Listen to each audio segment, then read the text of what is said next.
Hola, el día de hoy vamos a hablar de estadística, en general, tablas de frecuencia. Este es un trabajo del SENA en técnico en asistencia administrativa. A continuación, encontrarás la tabla de contenidos, en donde podrás evidenciar actividades y de lo que te vamos a hablar en este video.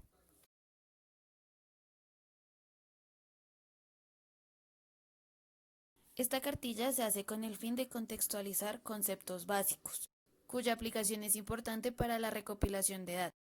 Esta cartilla fue diseñada para su comprensión y poner en práctica conocimientos previos, ayudando a fortalecer el aprendizaje.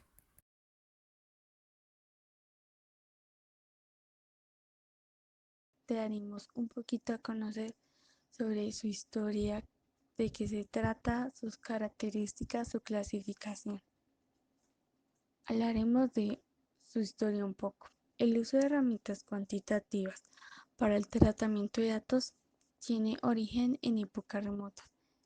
Se tiene información de hace 3000 años antes de Cristo, donde las antiguas civilizaciones como la egipcia aplicaron continuamente censos que ayudaban a la organización del Estado y la construcción de las pirámides.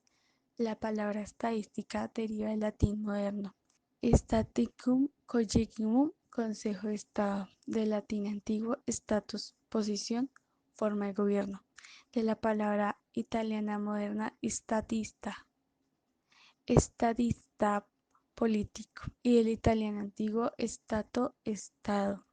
A comienzos del siglo XIX, la palabra estadística adoptó un significado más generalizado hacia la recolección y clasificación de cualquier tipo de datos cuantitativos.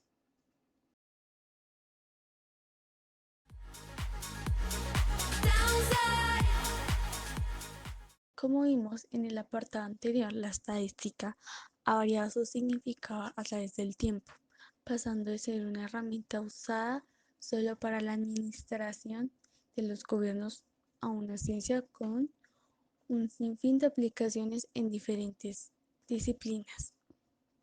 La estadística pasa a ser una ciencia básica, cuyo objetivo principal es el procesamiento y análisis de grandes volúmenes de datos, resumiéndolos en tablas, gráficos e indicadores estadísticos que permiten la fácil comprensión de las características concernientes al fenómeno estudiado.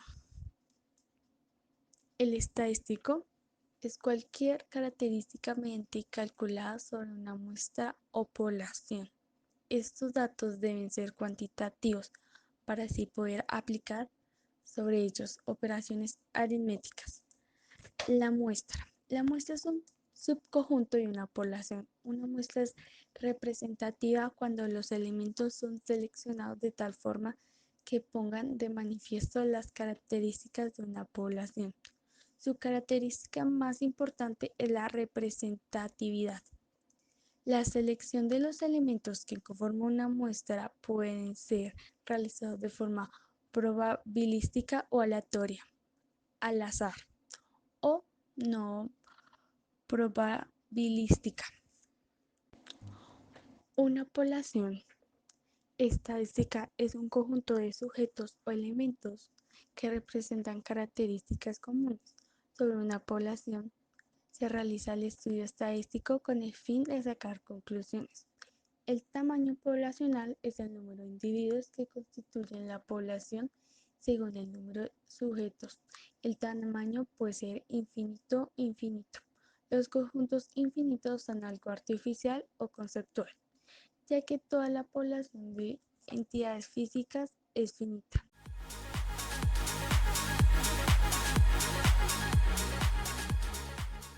La estadística se puede clasificar en dos grandes ramas. Primero, estadística descriptiva o deductiva. Segundo, estadística inferencial o inductiva. La primera se emplea simplemente para resumir de forma numérica o gráfica un conjunto de datos. Se restringe a describir los datos que se analizan. Si aplicamos las herramientas ofrecidas por la estadística descriptiva a una muestra, Solo nos limitaremos a describir los datos encontrados en dicha muestra. No se podrá generalizar la información hacia la población. La estadística inferencial permite realizar conclusiones o inferencias basándose en los datos simplificados y analizados en una muestra hacia la población o universo. En los símbolos manejaremos tres conceptos. A, concepto de variable discreta, B, concepto de variable continua y C, símbolos que deberíamos manejar. Es aquella que está en condiciones para adoptar un conjunto numérico dado y solo si adquiere valores de un conjunto, no cualquiera, caracterizada por ser contable y ayudar a obtener información acerca de nuevas características. Aquí podrás evidenciar algunas figuras, ejemplos y algunos ejercicios que te podrán ayudar. Además, observarás tablas y paso a paso de qué es lo que se debe hacer.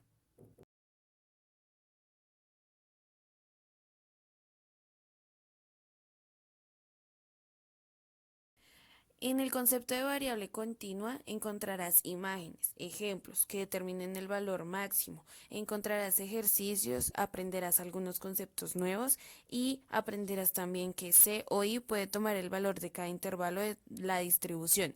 Esto dependerá del criterio y se investigará la información para variar cada intervalo. Acuérdate que también encontrarás notas importantes en la guía que desarrollarás.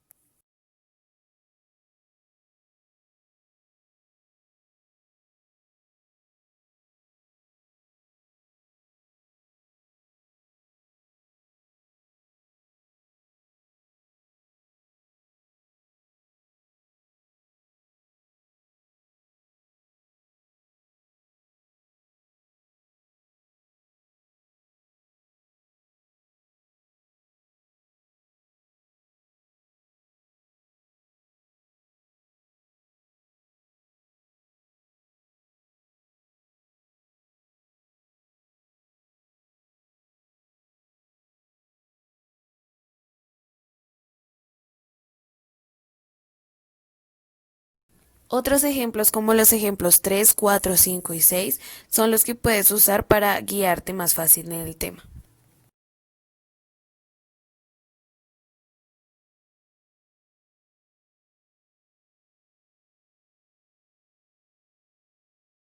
En los símbolos encontrarás las figuras de los símbolos que deberías manejar.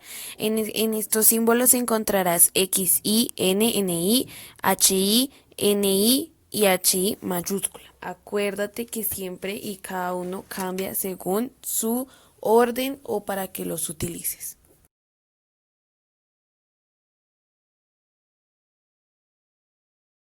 Bueno, aquí yo escribí todos los datos en un cuaderno. Entonces, lo primero que nosotros tenemos que hacer es mirar el mayor número hasta el menor número. Entonces, aquí claramente nos podemos dar cuenta que el menor número es el 0, ¿sí? Entonces ponemos 0. Para que la cosa sea más fácil es mejor mirar de menor a mayor para que pues se pueda guiar bien y todo quede bien. El siguiente número es el 5. Entonces ponemos el 5 acá. El siguiente número es el 10. Luego va el 15. Y por último va el 20. Entonces, primero tenemos que contar en cada uno cuántos hay, o sea, cuántos ceros hay en los datos que nos entregan, cuántos 5 hay en los datos que nos entregan y así sucesivamente. Entonces, pues aquí podemos empezar a contar. Miramos fila por fila para no perdernos y para poder contar bien, porque muchas personas a veces lo hacen así como primero contando, ay, bueno, 20 acá, 20 acá, 20 acá, 20 acá, 20 acá, y pues se saltan varios. Por eso es preferiblemente ordenar los números de menor a mayor y luego mirar cuántos hay en cada uno y hacer doble verificación para saber si estamos en lo correcto o definitivamente no estamos en lo correcto. Otra cosa muy importante es saber cuántos números hay acá. Entonces, pues en el ejercicio vemos que hay 25 números. Entonces, pues tenemos que ver si esta cantidad de números en serio va a estar al momento de contarlos bien, ¿sí? Entonces, esto es una clave para saber si contamos bien o no contamos bien. Entonces, miramos número por número, como ya lo había dicho, y vamos mirando, observando, y pues bueno, acá hay un 0 y acá hay otro 0. Entonces, para que no se confunda, lo bueno es ya tacharlo. Entonces, hay dos ceros. Luego miramos 5. 1, 2, 3, 4, 5, 6. Hay 6 5. Después vamos con el 10. 1, 2, 3, 4, 5, 6, 7. 7 dieces. Ahora vamos con el 15. 1, 2, 3, 4. Hay 4 quinces. Y por último nos queda el 20. 1, 2, 3, 4, 5, 6. Hay 6 veintes.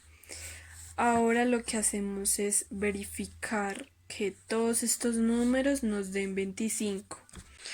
Entonces vamos a contar. 2 más 6 nos da 8. 8 más 7 nos da 15. 15 más 4 nos da 19 y 19 más 6 nos da 25.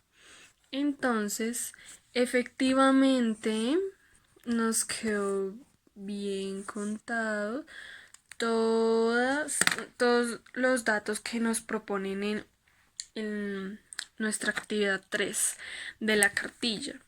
Entonces, ahora lo que vamos a pasar a hacer es a hacer la tabla de frecuencias.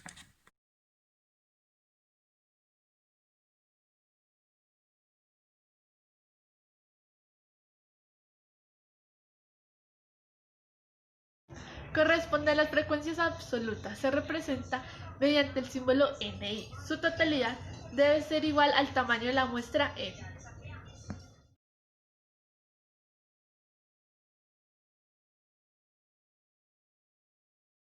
Consiste en dividir cada dato de la columna NI por el tamaño de la muestra N. Se simboliza mediante HI. Su totalidad debe llegar o aproximarse a la unidad, es decir, 1,0.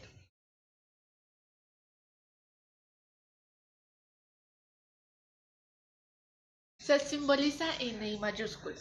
Se obtiene sumando entre la columna NI minúscula y H minúscula. Su último resultado dará el número de la muestra N.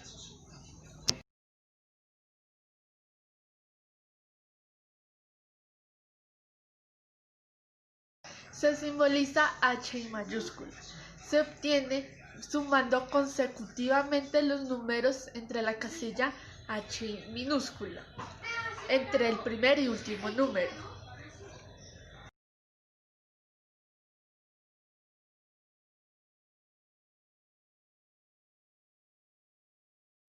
Lo primero que se debe identificar es el valor correspondiente a cada columna de la frecuencia. De ahí parten los valores, parte la interpretación por cada frecuencia.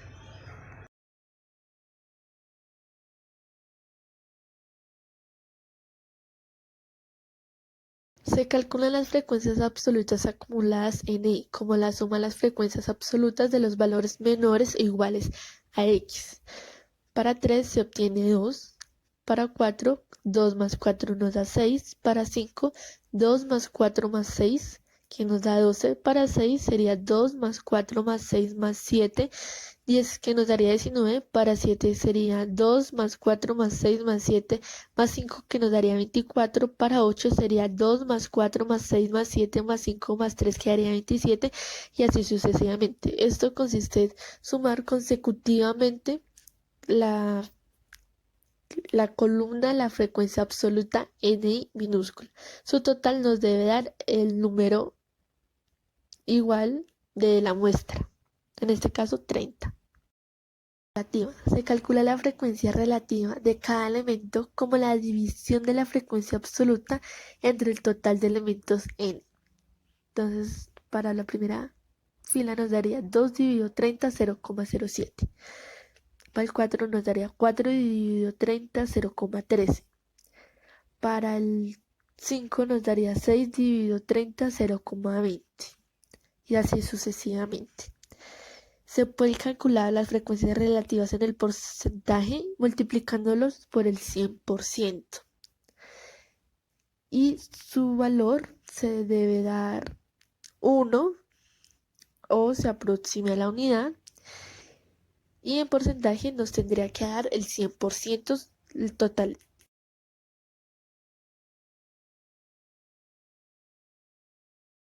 La actividad 1 consta de 10 puntos y la actividad 2 debe indicar los nombres de algunos símbolos. Estas dos actividades las desarrollaremos a lo aprendido en el capítulo 2, símbolos. En la actividad 3 desarrollaremos la actividad mediante una tabulación. En lo aprendido en el capítulo 3, la tabulación necesaria para determinar la frecuencia de datos. En la actividad 4, en esta actividad desarrollaremos lo aprendido en el capítulo 4, las frecuencias de la tabla de distribución. Y por último, en la actividad 5 resolveremos una sopa de letras de los términos más importantes de toda la cartilla.